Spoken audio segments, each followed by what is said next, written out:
दोस्तों नमस्कार। बांग्लादेश और यूएस का एक ट्रेड एग्रीमेंट साइन हो गया और उसके ऊपर बड़ा शोर मच रहा है। राहुल गांधी ने भी पार्लियामेंट के अंदर कह दिया कि उनके टेक्सटाइल पे तो 0% टैरिफ लगा और आपके ऊपर लगा 18%। राहुल गांधी कोई बात तो बोलते हैं लेकिन उनको पता नहीं होता कि अंदर में क्या है। हम इसी पे चर्चा करेंगे और क्या ट्रेड एग्रीमेंट हुआ उस पर चर्चा करेंगे। और आज राहुल गांधी क्यों यूएस के साथ बांग्लादेश को सपोर्ट करने लग गए? क्योंकि उनका एक एजेंडा है, इंडिया को अपोज करना, इंडिया के खिलाफ बात करना। ये एक नैरेटिव है जो राहुल गांधी चला रहे हैं। और ये बात करेंगे कि क्या टैरिफ लगा है और क्या हिडन एजेंडा है, यूएस ने क्यों उनके ऊपर 0 टैरिफ लगाया और क्या यूएस का पर्पस है। क्योंकि वहां पे मोहम्मद यूनुस बैठे हैं, उनको दिखाना है कि हम तुम्हारे साथ हैं। लेकिन क्या यूएस किसी का दोस्त है? और इसी पे हम चर्चा करेंगे। हमारे साथ बैठे उदय शंकर पानी जी। उदय शंकर पानी, राहुल गांधी ने पार्लियामेंट के अंदर कहा कि यूएस के ऊपर 0% टैरिफ लगा उनकी टेक्सटाइल पे और इंडिया के ऊपर 18% लगा। यहाँ पे इंडिया घेरने के चक्कर में लगे, लेकिन राहुल गांधी खुद घेर रहे हैं। इसी पे चर्चा करेंगे। आप बताइए कि जो इस टाइम पे डिफेंस एग्रीमेंट हुआ है यूएस और बांग्लादेश का, उसमें क्या हिडन एजेंडा है और क्या इसके अंदर यूएस की चाल है? सर, पहले मैं राहुल की बात थोड़ी कर लूं कि राहुल जिस तरह से कांग्रेस को उसने बर्बाद कर दिया, उस तरह से एंटायर ऑपोजिशन को भी बर्बाद कर रहा है, claiming to be leader of opposition, जिसको ये नहीं पता मेरा रोल क्या होता है। ये तो वही पढ़ता है जो इसको एक रसीद में आता है ना, वो 4 लाइनें जो लिखी होती है वो आदमी बंदा वही पढ़ लेता है विदाउट रियलाइजिंग कि मैं कर क्या रहा हूँ। उसको ये नहीं पता कि अमेरिकन कितने चालू हैं, अमेरिकन बहुत ही चालाक लोग हैं। किस तरह से उन्होंने इनको एक खाली लॉलीपॉप दे दिया कि भैया तुम्हारे टेक्सटाइल के ऊपर 0 टैरिफ, क्योंकि उनकी मेन एक्सपोर्ट वही है बांग्लादेश की, और सारे काफी बड़े बड़े ब्रांड वो लोग करते हैं वहां पर। लेकिन उनको ये नहीं देखा कि 2 रुपए यहाँ कमा रहे हैं और लेकिन 4 रुपए गंवा रहे हैं by importing their agriculture products at मैंने वो भर देंगे वो लोग, अमेरिकन लोग वहां बांग्लादेश में, और वहां के एग्रीकल्चर इंडस्ट्री को बर्बाद कर देंगे। इंडिया और अमेरिका की मेरी मेन ऑब्जेक्शन उनकी इसी बात पे हो रही थी और दिस एग्रीकल्चर प्रोडक्ट्स, एंड वो भरना चाह रहे थे इंडिया को, लेकिन इंडिया मान नहीं रहा था क्योंकि हमारे छोटे किसानों को बहुत ज्यादा तकलीफ पड़ेगी। ये बांग्लादेश नहीं समझा। बांग्लादेश ने खाली वो टेक्सटाइल के ऊपर करके वो आगे बढ़ गया, और लेकिन उसको ये नहीं पता कि अभी किस बुरी तरह से ये अमेरिका की गिरफ्त में फंसने वाला है और अपने देश को कैसे नुकसान करने वाले हैं वो लोग देख नहीं रहे। जो इंडिया ने देख लिया और इंडिया ने अपना स्टैंड लिया, और हमने वही कर रहे हैं जो हमारे देश के छोटे किसानों, गरीब लोगों के लिए फायदेमंद होगा। देखो, पहले तो आपको एक बात बता दूं, जो इन्होंने एग्रीमेंट किया बांग्लादेश के साथ, उसके अंदर कहा कि आपको 0% टैरिफ लगाएंगे टेक्सटाइल पे, और साथ ये भी कहा कि आप $3 बिलियन के एग्रीकल्चर प्रोडक्ट्स यूएस से खरीदेंगे। आपको मैं एक बात बता दूं, यहाँ पे बांग्लादेश की इकोनॉमी 0 है और बांग्लादेश के अंदर लोग कोई दूध, घी और ये चीजें नहीं खाते। वहां पे फिश खाते हैं जरूर, जो वहां मिल जाती है, दूसरा गाय का मीट खाते हैं। तो वहां पे जो बात कर रहे हैं कि डायरी प्रोडक्ट और एग्रीकल्चर की बात कर रहे हैं, वहां पे तो चावल भी कम मिलते हैं, दालें नहीं मिलती, और सारी की सारी वो इंपोर्ट करते हैं इंडिया से। अब इंडिया के बदले, क्योंकि इंडिया उन पे बैन भी लगा दिया, तो इंडिया के बदले यूएस से इंपोर्ट करेंगे। उनको महंगी पड़ेगी और साथ में इनकी एग्रीकल्चर इंडस्ट्री एक हिसाब से वो भी बहुत कम है, पानी पे डिपेंड करती है, जो इंडिया इनका पानी रोकने जा रहा है। तो उससे क्या है कि ये सारा सामान मंगाएंगे यूएस से, और यूएस कितना सामान बेच देगा, क्योंकि इंडिया की इकोनॉमी बहुत बड़ी है। यहाँ पे जो फार्मर्स है बहुत बड़े हैं, नेचुरली बहुत ज्यादा फार्मर्स हैं। 80% हमारी जो इकोनॉमी डिपेंड करती है हमारे फार्मर्स के ऊपर, और लेकिन हमारे छोटे छोटे फार्मर्स हैं, इसलिए हमने खुद नहीं दिया। फिर हमारे यहाँ रिवाज भी है कि हम दूध बहुत पीते हैं, बाकी चीजें खाते हैं। फिर यहाँ पे रिच लोग हैं तो वो भी यहाँ पे फायदा उठाते हैं, मतलब इन चीजों को उनकी आदत पड़ी है। दूसरी बात है कि इन्होंने ये भी कहा है कि आप हमारी कंट्री से कारें लेंगे। अब बांग्लादेश की इकोनॉमी तो है नहीं, रिच लोग बड़े कम है, तो वहां पे कितनी कारें होंगी? रोड्स की कंडीशन अच्छी नहीं है। और जब इंडिया ने ईयू के साथ एग्रीमेंट साइन किया तो वहां पे महंगी महंगी गाड़ियों के ऊपर हमने टैक्स कम कर दिया, और एक एक गाड़ी पे 4-4 करोड़ या 5-5 करोड़ टैक्स कम हुआ, या उनको सस्ती पड़ेगी। अब इनके पास तो इतना सामान है नहीं, बांग्लादेश के पास इतना पैसा नहीं, कितनी गाड़ियां बिकेंगी? चलो एग्रीमेंट कर लिया शो करने के लिए।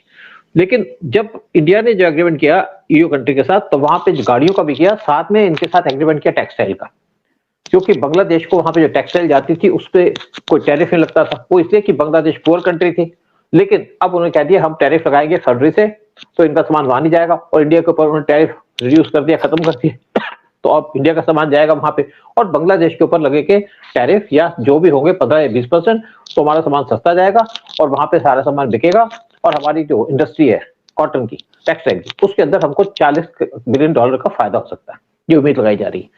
साथ में एक और बात है कि उनकी गाड़ियां आएंगी, हमें कोई दिक्कत नहीं है, जो लोग खरीदना चाहते हैं खरीदे, वो भी चक्कर नहीं है। लेकिन साथ में क्या है कि बांग्लादेश के अंदर डेयरी भी नहीं है, ये भी कुछ नहीं है। लेकिन अब जो इन्होंने टैरिफ लगाया या 0% टैरिफ लगाया बांग्लादेश के ऊपर, उसका क्या पर्पज है? जो इनकी टेक्सटाइल इंडस्ट्री है बांग्लादेश की, उसके अंदर कॉटन जाता था इंडिया से, और इंडिया के कॉटन धागा वो इंडिया से जाता था, और इंडिया की कॉटन होती थी, उसकी बहुत ज्यादा डिमांड है। इसलिए जो ज़ारा और बाकी कंपनियां उन्होंने बांग्लादेश के अंदर शिफ्ट किया, क्योंकि वहां पे लेबर सस्ती है। और एक दूसरी प्रॉब्लम ये है कि बांग्लादेश के अंदर पावर की शॉर्टेज है, बांग्लादेश के अंदर पानी की शॉर्टेज है, तो उनके कंट्री के अंदर 12 घंटे तो पानी जाता नहीं। इवन अडानी ने इनको बिजली देनी बंद कर दी है, तो बिजली की भी शॉर्टेज पड़ी हुई है।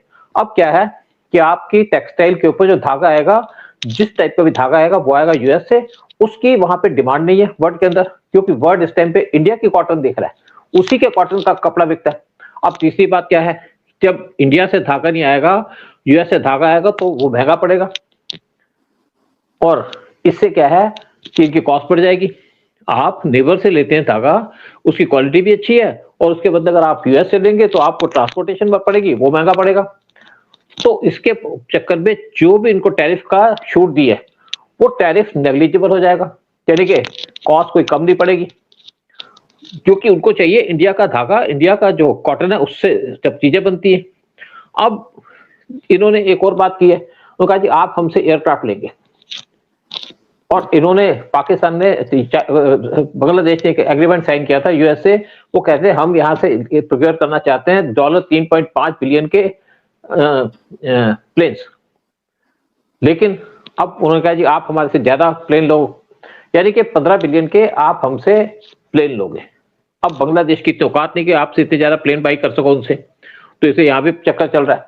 और यूएस कह रहा है कि आप हमसे कम 25 एयरक्राफ्ट लो, बोइंग, उससे भी यहाँ पे प्रॉब्लम चल रही है बांग्लादेश के अंदर कि पैसे नहीं है, जेब में नहीं पैसे, अम्मा चली दाने भुनाने, ये इनका हाल हो रखा है। लेकिन साथ में एक और बात है कि यूएस इनके साथ एक और डील की है, वो की है इनका जो सेंट मार्टिन आइलैंड है, उस पे यूएस के सोल्जर जाके बैठ चुके हैं, और वो भी एक हिसाब से पिक किया। कितने पैसे देंगे तो पता नहीं, लेकिन क्योंकि मोहम्मद यूनिस ने एक ऑर्डर पास किया था कि सेंट मार्टिन आइलैंड पे इस टाइम पे कोई डेवलपमेंट का काम चल रहा है, इसलिए वहां पे कोई नहीं जाएगा 6 महीने तक। एक्चुअली वहां पे यूएस के सोल्जर बैठे हैं, इसलिए इनको उस जगह पे मतलब लोगों को जाने को बंद कर दिया। लेकिन इनके बांग्लादेश के जो चीफ एडवाइजर है मोहम्मद यूनिस, उनके स्पेशल एनवॉय हैं इंटरनेशनल अफेयर्स के ऊपर लुत्फे सिद्दीकी, उन्होंने कहा यूएस ने हमारे पे जो ट्रेड है वो घटा दी 37 से 19%। बाकी चीजों पर कोई ट्रेड का कम नहीं है, सिर्फ इसके ऊपर है, टेक्सटाइल के ऊपर, वो 37 और 19% कर दी। अब इससे वो बड़े खुश हो रहे हैं। और अगर इंडिया की बात करो तो इंडिया के साथ जो ट्रेड है उन्होंने रिड्यूस की थी 50 से 18%। हमारी जो ट्रेड जाएगी यूएस को 1% कम जाएगी, लेकिन हमारा जो इनको मेन बेनिफिट था वो था इनकी टेक्सटाइल इंडस्ट्री को, क्योंकि इनकी 80% एक्सपोर्ट होता है इनका टेक्सटाइल की चीजें। अब उसके ऊपर इन्होंने ठीक है आपने टैक्स वो कम कर दी, लेकिन ये नहीं बताया कि हमें धागा खरीदना पड़ेगा यूएस से जिसकी डिमांड ही नहीं है, और जो धागा पड़ेगा जो उस पर सामान आएगा इनके पास, तो वो धागा जो साथ में जो ट्रांसपोर्ट की कॉस्ट होगी उससे जाके महंगा पड़ जाएगा जो इंडिया से धागा लेते हैं। तो कहां से चीजें सस्ती होंगी? मतलब यूएस का सारा दिखावा है कि हमने आप पे चीज कम कर दी। यूएस का जो धागा है वो 30% महंगा है इंडियन धागे से। आप देखिए एक तो उसके ऊपर कॉस्ट लग जाएगी ट्रांसपोर्ट की, एक वो धागा महंगा है, तीसरी उसकी क्वालिटी डिफरेंट है। और जो इनको गारमेंट के लिए यार्न चाहिए होता है वो चाहिए होता है $10 बिलियन का, और इनकी जो कॉस्ट होगी टैरिफ हटाने के बाद भी वो 40% ज्यादा हो जाएगी। तो अल्टीमेटली इनको जो लॉस होगा वो होगा $1.6 बिलियन का, रॉ मटेरियल की कॉस्ट को मिलाकर के, और जो धागे को इंपोर्ट किया जाएगा उसके ऊपर। तो महंगा तो छोड़ो, सस्ता तो छोड़ो, महंगा पड़ जाएगा। अब यूएस गेम तो अपनी खेलता है, लेकिन गेम यूएस इंडिया के साथ भी खेल रहा था। लेकिन हमारे जो ट्रेड मिनिस्टर हैं पीयूष गोयल, वो सबके बाप हैं। वो जिस तरीके से ट्रेड करते हैं पूरी स्टडी करके करते हैं। और बांग्लादेश हो गया, पाकिस्तान हो गया, ये स्टडी नहीं करते, ये इनको देखा सामने दिखा दिया। जैसे आपने आसिफ अभी जो इनके डिफेंस मिनिस्टर थे उन्होंने कहा कि पाकिस्तान को इन्होंने टॉयलेट पेपर समझा हुआ था, और यही इन्होंने समझा बांग्लादेश को। देखिए, चाइना जहां जाता है जिस कंट्री के अंदर, उसको अपने डेप्थ में फंसा लेता है, लेकिन यूएस जहां जाता है वो उस कंट्री को बर्बाद कर देता है। जैसे पाकिस्तान को बर्बाद किया, अफगानिस्तान को बर्बाद किया, अब नंबर लगा बांग्लादेश का, यानी कि ट्रंप यहाँ पे आए हैं और उनको बर्बाद करेंगे। इनका फोर्ट तो ले लिया, सेंट मार्टिन आइलैंड, जो बहुत इंपॉर्टेंट है। और अब क्या है कि वहां पे इनका वार चल रहा है आपस में, एक तरफ चाइना, एक तरफ यूएस, क्योंकि यूएस चाहता है कि चाइना पे कंट्रोल किया जाए और चाइना चाहता है कि मेरा यहाँ पे कंट्रोल रहे, ताकि मलक्का स्टेट पे मैं अपने शिप्स को पास कर सकूं। हाँ सर, ये अमेरिका की शुरू से रीत चली आई है कि जिस इस्लामिक कंट्री ने सर उठाया उसका सर काट देते हैं, चाहे वो सीरिया हो, इराक हो, या ईरान हो, या कोई भी। माने उनका ये सिस्टम यही है कि भाई किसी को सर नहीं उठाने देना है।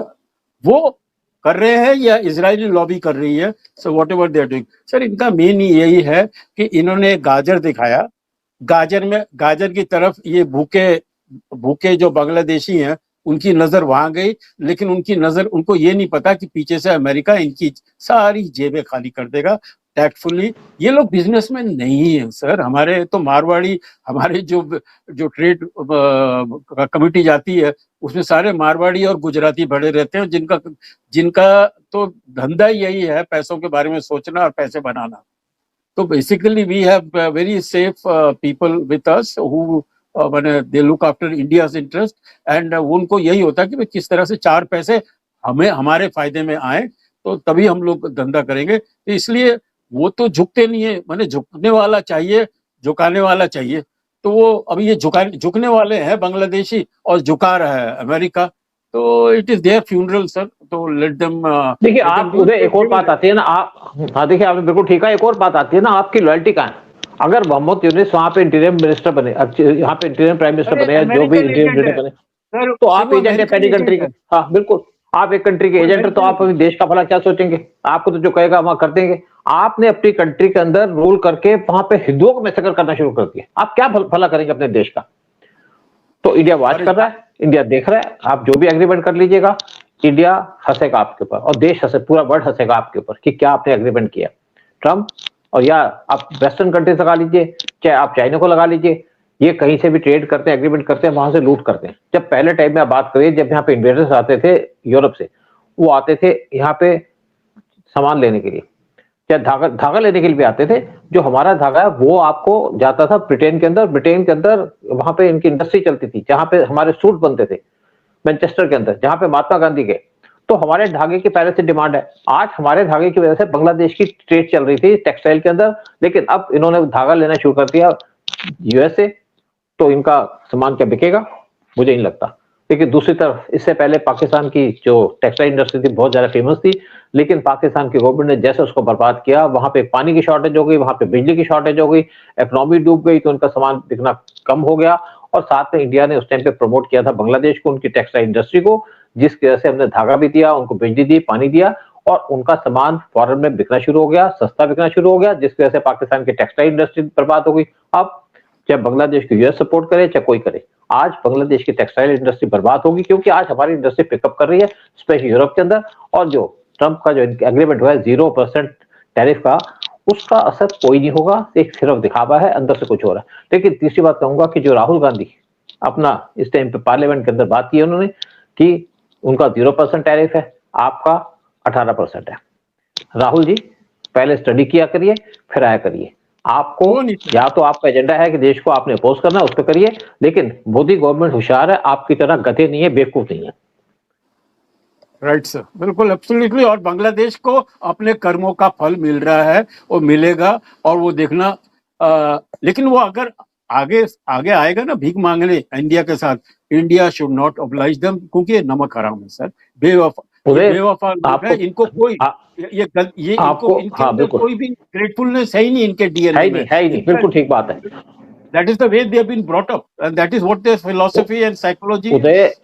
उदय देखो, बांग्लादेश को लिबरेट कराया हमने, हमारे 3,000 सोल्जर मारे गए, बिलियंस ऑफ डॉलर्स हमने खर्चे वहां पे, इन लोगों को ट्रेन किया, मुक्ति वाहिनी बनाई, उसके बांग्लादेश को लिबरेट कराया, लिबरेट करा के हमारी फोर्सेस वहां से वापस आ गई, सारा सामान इनको सौंप दिया, और जिस आदमी ने इनको लिबरेट कराया उसी का मर्डर कर दिया, शेख मुजीबुर रहमान का, 15 अगस्त 1975 को।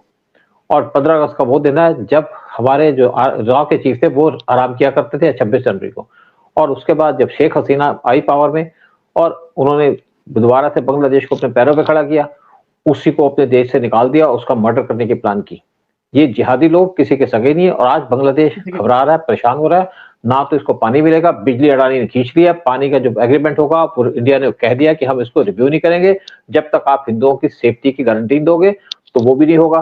और इसके बाद बांग्लादेश के साथ सारी ट्रेड बंद कर दी है। हमने पाइपलाइन खोली थी बांग्लादेश के अंदर डीजल और ऑयल देने की, लेकिन वो पाइपलाइन से जितना सामान जा रहा था वो गया शेख हसीना के टाइम में, बाद में भी गया, लेकिन उसको हमने बंद कर दिया। उससे क्या कि इनका जो कॉस्ट थी डीजल की वो इनको सस्ती पड़ती।